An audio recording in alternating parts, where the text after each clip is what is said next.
Hi everyone, welcome to video 2, and in this video I'm going to give you a brief tour of the Arduino language, and I'm also going to show you how to upload your first code to the Arduino board and just how easy that is.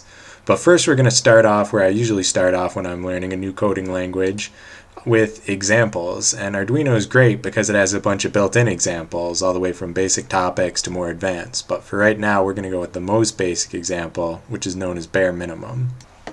So when I click on bare minimum, this window here comes up, and we'll talk later about what these functions are and what they do in more depth. But for right now, the important thing to know is that every Arduino code you write needs to have a void setup and a void loop in it.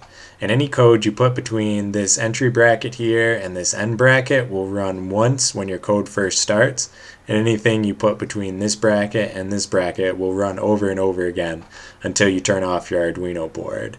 So you also can only have one void setup and one void loop in your code. So you couldn't have void loop 1 and void loop 2, for example.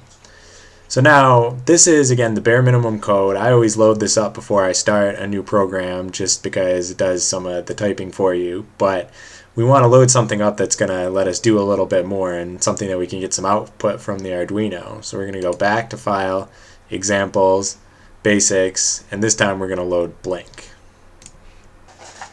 And when I load Blink, this window comes up. And as you can see, there's a little bit more going on here than we had in bare minimum, which we would expect. We've got some extra lines of code added here, which we're not going to worry about for right now. In the next video, I'll tell you a little bit more about what those lines are and what they do. But for now, I just want to show you how easy it is to get this code loaded onto your Arduino board. So the first thing I do whenever I start up Arduino is we have to make sure a couple settings are correct. And they're up here in Tools, and the first one is called Serial Port. And this is the name that your computer gives to your particular Arduino board.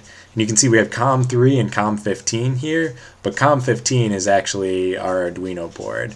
Now I know that on my computer, and on your computer it'll be something different, but what's important is that you be able to figure out how to find out what that is. Now typically the Arduino is going to be the highest COM port number you have there. That's just usually the way it works out.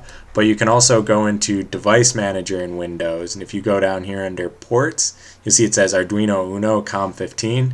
So that's another way you can find that out. So we have COM15 selected, and we also need to make sure we have the right Arduino board selected because Arduino sells more than one type of board. So here we have Arduino Uno checked. So we're all set. We're going to click Upload, and it will compile this sketch, and then it will say it's uploading it to our board, and when it's finished it'll say Done Uploading.